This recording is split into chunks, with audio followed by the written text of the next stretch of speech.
ته دا نه وایې خبیث لوري د لعین لوري الوتلې آس ته دا طاقت او قدرت الله ورکي. الله هغه ذات دی چې د خاورې سے ادم پیدا کړي، ستا رقم الحسبت شکل انسان یې پیدا کړي. الله هغه ذات دی چې د موسی علیه الصلاة وسلام د دشمن په مقابله کې د لکړې څخه یې مار جوړ کړي. الله هغه ذات دی چې دریاب بهیدلی دریاب په یوه لکړه باندې څو لارې پکې جوړ شي. الله پاک جل جلاله هغه ذات دی چې د ډبرې سره یې اوښ جوړه کړل. الله هغه ذات دی چې په یوه اشاره باندې یې سپوږمۍ دوه ځایه کړه. نو زما رب دا نشي کولی چې آس ته وزرونه ورکړي او نبي علیه صلات وسلام په لنډ وخت کې په بیت المقدس کې د انبیاو امامت وکړي، بیا ولاړ شي معراج کې هلته د جنت او د دوزخ دیدار وکړي او د الله سره ملاقات وکړي. ته دومره خبیث یې، ستا خو خدای غوا ده، ته خو د غوا بنده یې، ته خو د حیوان بنده یې خبیث یې، ته خو د ګیلګي بنده یې، ته خو د غوا بولې څښې، ته خو د غوا خوشایي خورې، ته خو د ځان لپاره عزت دا بولې. مسلمان د خپل دین څخه دومره لرې سوی دی، د خپل مذهب څخه دومره لرې سوی دی، مال او محبت په ده کې دومره اثر کړی دی، ایمان یې دومره کمزوری سوی دی چې د خپل نبي سره محبت بلکل ښکاره کېږي. د مال او د محبت په خاطر باندې خپل د نبي سره د مینې محبت اظهار نشي کولی. موږ تاسو وینو افسوس خو دلته دی چې مسلمانانو په خپل منځ کې محبت ډېر لري، د پلار او مور سره محبت ډېر لري، د اولادو سره د مال او دولت سره محبت ډېر لري، لیکن ځای چې د رسول الله د اسلام او د قرآن د محبت راسي هلته دی پړ او شاته پاتې. دا ولې موږ الله پاک دې ځای ته راورسوو؟ دغه ځای الله پاک جل جلاله په موږ ولې ولدي؟ یوازې وجه دا ده چې موږ خپل قرآن ته شا ورګرځولی، خپل د نبي سنتو ته مې شا ورګرځولی. د اغیار یهود او نصارا هم زموږ سره پوه شول. دا زموږ د ایمان ازموینه کوي، هر کال زموږ د ایمان ازموینه کوي.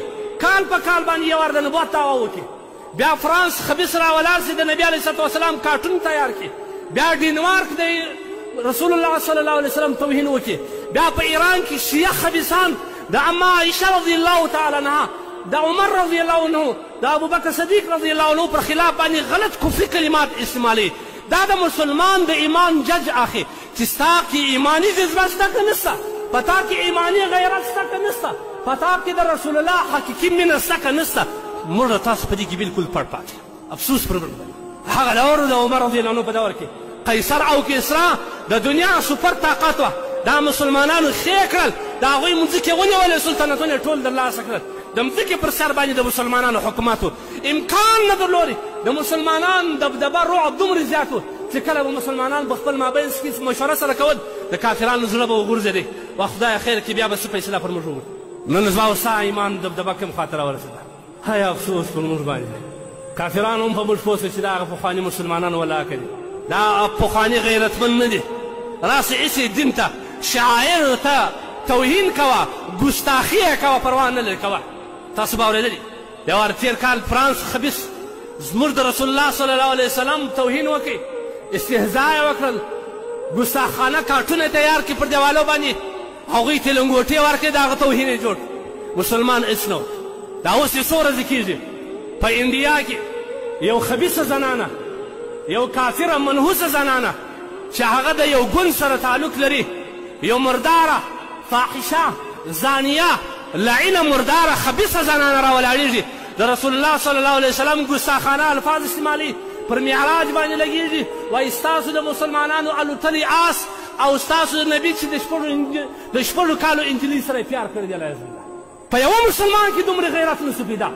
دا زموږ ایماني جذبه ده، دا زموږ ایماني غیرت دی. زما او ستا په ژوند کې پر معراج باندې چې قرآن ستایلی دی، پر معراج باندې دا زما او ستا ایماني سوه. عایشه رضی الله تعالی عنها چې الله وایي وازواجه امهاتهم، د نبي مبارکې زوجاتې دا د امت مندې دي. زما او ستا د مور بېعزتي کېږي، زما او ستا د نبي بېعزتي کېږي، زما او ستا د اسلام د شعار د معراج بېعزتي کېږي. درننه پر یو مسلمان کې یو احساس نسو پیدا، یو جذبه ایماني نسوه پیدا چې دا لعین یې هلته خفه کړی وی، مرداره کړی وی د وخت لپاره مسلمانانو ته، او دغه رقم د مسلمانانو اطمینان سوی وی، د کافرانو دپاره یو عبرت وی. خبیث د خپل خبرې هم نه تېرېږي. پرون یې بیا ویډیو کړی، دا زه وایم دا ما په کتابو کې لیکلي دي، ما ته د مسلمان جواب راشي. نو مسلمان دومره کمزور چې دوی پر معراج باندې لګېږي، وایي ستاسو د نبي هغه الوتلی آس مسلمان کې غیرت نشته. ته دا نه وایې ای خبیث لورې، ای د لعین لورې، الوتلی آس ته دا طاقت او قدرت الله ورکي. الله هغه ذات دی چې د خاورې سه ادم پیدا کړي، ستا رقم الحسبت شکل انسان یې پیدا کړي. الله هغه ذات دی چې د موسی علیه الصلاة وسلام د دشمن په مقابله کې د لکړې څخه یې مار جوړ کړي. الله هغه ذات دی چې دریاب بهیدلی دریاب په یوه لکړه باندې څو لارې پکې جوړ شوې. الله پاک جل جلاله هغه ذات دی چې د ډبرې سره یې اوښه جوړه کړل. الله هغه ذات دی چې په یوه اشاره باندې یې سپوږمۍ دوه ځایه کړه. نو زما رب دا نشي کولی چې آس ته وزرونه ورکړي او نبي علیه صلات وسلام په لنډ وخت کې په بیت المقدس کې د انبیاو امامت وکړي، بیا ولاړ شي معراج کې هلته د جنت او د دوزخ دیدار وکړي او د الله سره ملاقات وکړي. ته دومره خبیث یې، ستا خو خدای غوا ده، ته خو د غوا بنده یې، ته خو د حیوان بنده یې خبیث یې، ته خو د ګیلګي بنده یې، ته خو د غوا بولې څښې، ته خو د غوا خوشایي خورې، ته خو د ځان لپاره عزت دا بولې. لیکن زما خدای چې د هغه ستا خدای پیدا کړی دی، زما خدای چې ته مرداره پیدا کړی، ته نن زما پر خدای باندې لګېږې. نسته په مسلمانانو کې غیرت نشته.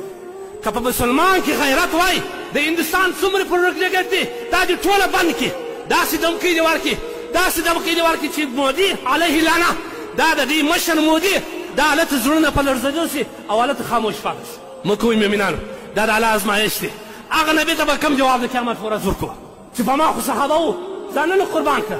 الله پاک جل جلاله وایي قل ان كان آباؤكم وأبناؤكم وإخوانكم وأزواجكم وعشيرتكم وأموال اقترفتموها وتجارة تخشون كسادها ومساكن ترضونها أحب إليكم من الله ورسوله وجهاد في سبيله فتربصوا حتى يأتي الله بأمره.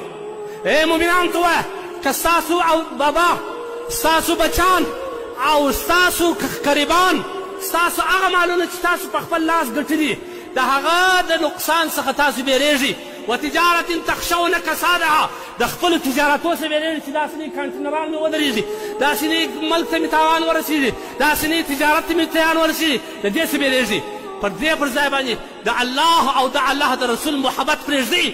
فتربصوا حتى يأتي الله بأمره. انتظار وکړئ چې د خدای یو عذاب په تاسو مسلط شي. نن موږ د مال په خاطر باندې، د اولادو په خاطر باندې، د قریبانو په خاطر باندې، د یو ښه کورونو په خاطر باندې چې دا مې کور دی دته چاره نه لرم، نو څنګه زه خپل د دین اظهار وکړم؟ موږ د دین اظهار نشو کولی، موږ د خپل سپېڅلي دین اظهار نشو کولی. دا افسوس پر موږ باندې. د قیامت په ورځ به د الله رسول ته کوم وایاست؟ هغه صحابه چې پر ما یې ځانونه قربان کړه، هغه ښځې چې پر ما یې ځانونه قربان کړه، هغه صحابه چې زما د مرګ ما بعد یې الله ته خواست وکړي چې خدای ما ړوند کړي، ته ژوندی وې، ته ژوندی وې. په هندوستان کې یو لعینه راولاړېدل، زما ناموس ته یې استهزا کول، زما ناموس ته یې ګستاخي کول، زما بیبي عایشه رضی الله عنها ته ګستاخي کول. ستا ضمیر راپورته سو، ستا ایماني غیرت راپورته سو که نه؟ موږ درې خبرې کول غواړو.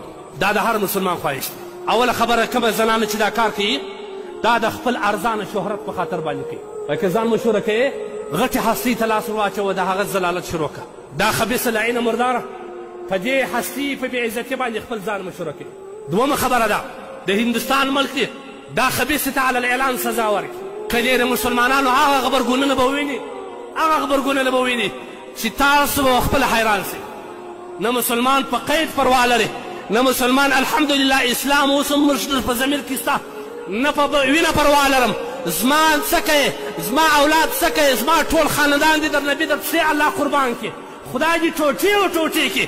الله پاک جل جلاله دې مې در ناموس داسې ټوټې کړي چې په دنیا کې مې ټوټه پیدا نه شي، داسې دې مې الله د ناموس ټوټې کړي. دا لعین دې دا خبره واخلې، دا لارې دې نورو خبیثانو ته نه خلاصي چې هغه دې علی الاعلان بیا زموږ د نبي علیه الصلات وسلام پسې ګستاخانه الفاظ استعمالوي.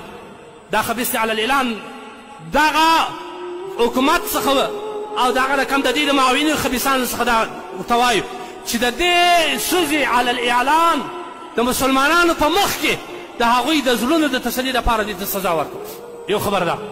او که چیرې نه کېږي، او که چیرې نه کېږي بیا مسلمانان الحمدلله دې ته تیار دي چې خپل کفنونه په سر وتړي، د خپل نبي د ناموس، د خپلې مور د ناموس، د خپلې صحابو د شاه اسلام د شاعر اسلام د ناموس په خاطر باندې خپل ځانونه ټول قربان کړي. موږ تاسو ټول دې ته تیار نه یو زموږ ایماني جذبه دې ته تیاره نه ده ټول موږ الحمدلله زموږ په موږ کې ایماني جذبه شته لله الحمد الله پاک جل جلاله دې دغه ایمان نه رساخي موږ په دې باندې قسم دې مې په خدای چې په کومه ورځ مې اورېدلې ده زړه ته مې به والله صدمه رسېدلې ده لا څه مې نه ورته کېږي زړه ته مې صدمه زه به د خپل ځان ګستاخي او ښکنځل برداشت کړم د مور پلار را به برداشت کړم د قریبانو د تربور را به برداشت کړم لیکن د اسلام د ستر سالار محمد رسول الله ګستاخي څنګه برداشت کړم دا زما ایمان مني زه څنګه بیا په ایمان دعوه کوم په دنیا پر سر باندې ګرځم مؤمنانو د خپل اسلام سره وفا وکړئ د خپل اسلام سره وفا هلته راځي چې مسلمان په اتفاق او اتحاد کې شي لهذا مؤمنان د خپل نبي سره محبت وکړي د خپل نبي باندې خوا بده کړئ د خپل نبي په ناموس باندې خوا بده کړئ که نه د قیامت په ورځ به د ده ظاهر مخې د ده ژړا به د خدای په حضور کې او ما او ستا مړې سترګې به د الله حضور ته ولاړ چې تا زما پر ناموس باندې کومه قرباني ورکړه ځوانه تا ته خو ځواني الله در کړی ته خو مسلمان وې تا د صحابو په شان باندې ولې یو اقدام نه کوئ الله تبارک وتعالی دې داسې تباه ور برباد کړي داسې دې الله جل جلاله په عذاب اخته کړي چې ټولو کفارو ته عبرت سي او بیا هر خبیث د نبي علیه الصلاه والسلام د استهزاء څخه دې ته په کتلو سره ځان وساتي ټول وایاست امین الله جل جلاله دې د ټول امت لپاره عبرت پرېږدي خدای جل جلاله دې داسې تباه کړي الله دې په داسې عذاب اخته کړي چې په دنیا کې یې شکل مسخه سي یا د سپي په شکل کې سي یا د خنزیر په شکل کې سي یا یو داسې شکل ځینې جوړ سي چې د سپي نارې وي چې د ټولو کفارو دپاره یو عبرت سي هغوی بیا د وخت دپاره خپله مرداره خوله زموږ په نبي پسې واک نه کړي